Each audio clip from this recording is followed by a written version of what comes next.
Hey guys, this is just a short, hopefully video, just how to calculate a certain section on your assignment.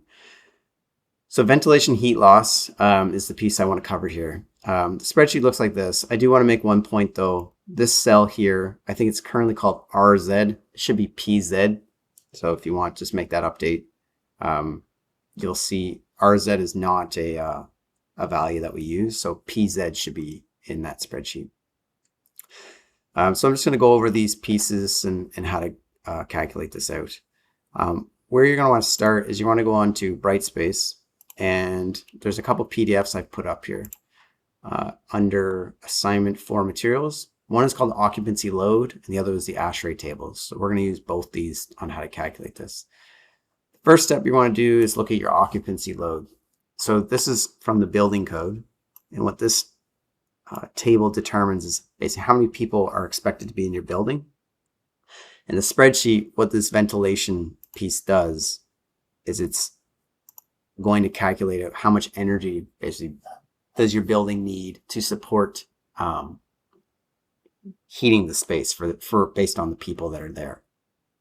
And this doesn't account for people's their internal heat that would be given off. This is just thinking about heating up the expected people that are in that space. Less people, meaning you don't need as much heat, sort of thing. And I should say the ventilation is based on, fresh air components, which I'm sure Dominique has talked to you guys about. Anyways, this is our normal step for calculating out, again, the expected occupancy, how many people. You do this in fire protection as well.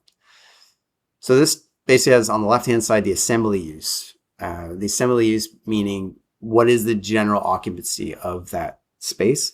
We're going to use for your entire building the number or the assembly specific on the left and the area on the right.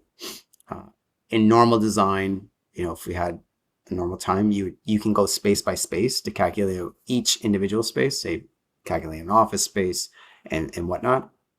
But we're going to treat this as a whole. The example I'm going to use is a restaurant. So mine is a dining, beverage, and cafeteria space, which has a number of 1.2. Most of you will be a mercantile use. Okay, mercantile is just a fancy way of saying selling or like a commercial space. So you guys will be a basement and first story, which would be a number of 3.7. Okay. But again, if you think that you're building something different, you can choose a different number. So what do we do with that number? If we go to our spreadsheet, currently our spreadsheet actually needs another step to figure this out. And I'll show you what that looks like to do this. You can either just do it on a piece of paper or just put it into your spreadsheet itself. So I made a column here called occupancy density. And the number I have is 1.2. Now the occupancy density is per person per square meter. The building, that example that I have here is say 8,400 square feet. The building that you guys have, this number should come in and around about 4,000. It can be a little bit less or slightly more depending, but it should be around 4,000. So what we need to do is convert this number to meters squared.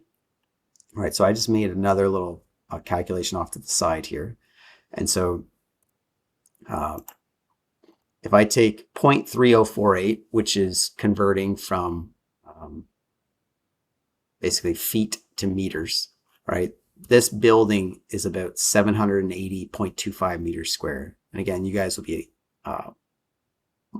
less than that, about more than half of that. So, do the math there, 390 or 380 meters squared, right? So once I get that number, right, we can figure out PZ, right? So what it should be is basically this number divided by this number will get you PZ. So the formula looks something like this, right? So I have this number divided by this number, and then I get PZ.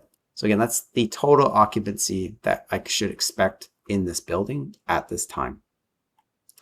Now let's look at what RP and RA also, because we need those to fill in as well. So there's another table, values, and these are from the ASHRAE table. So ASHRAE standards look at basically the ventilation as a whole and the heating as a whole. So basically anytime you have heating rates, cooling rates, dealing with people and buildings, ASHRAE standards are what we use.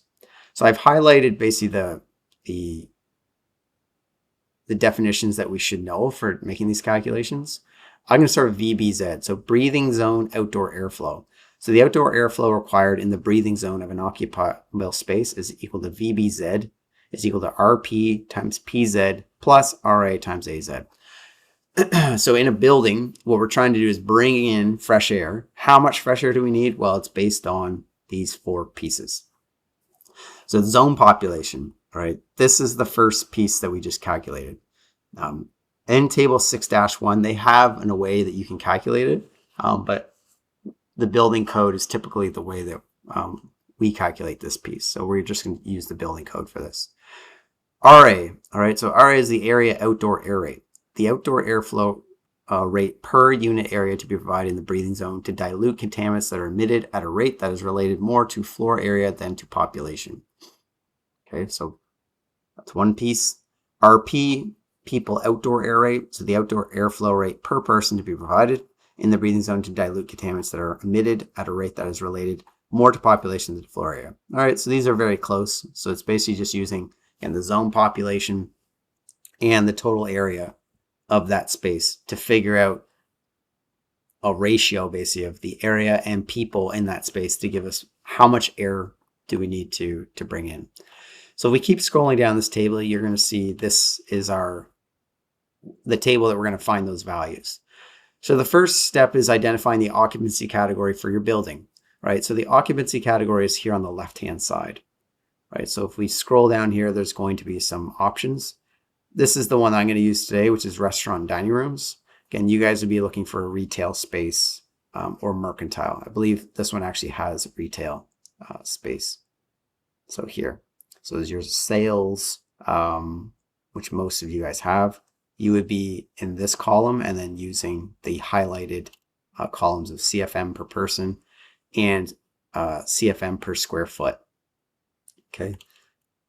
So again, I have these selected. So I'm just going to hopefully make this a little bit smaller so we can see what I'm doing here. So the restaurant, for example, is this one.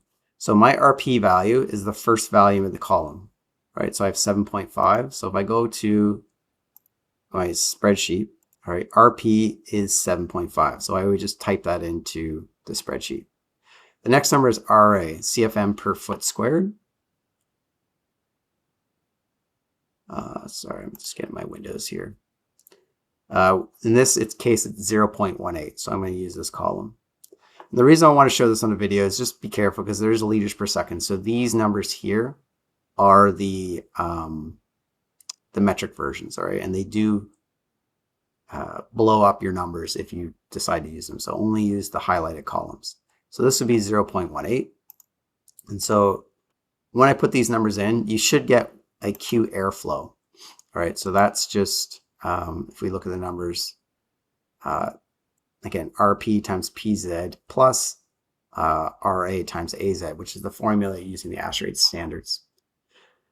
From here, that value will come down here, and it's basically going to be times by the change in temperature, and you should see a Q ventilation number pop up. And I actually have, I think on your spreadsheet, it will pop up here as well.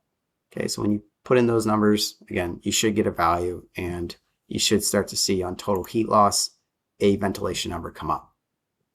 All right, so that's just a short little video that I wanted to show how you calculate that. If you have any questions, please ask, but that's how it's completed.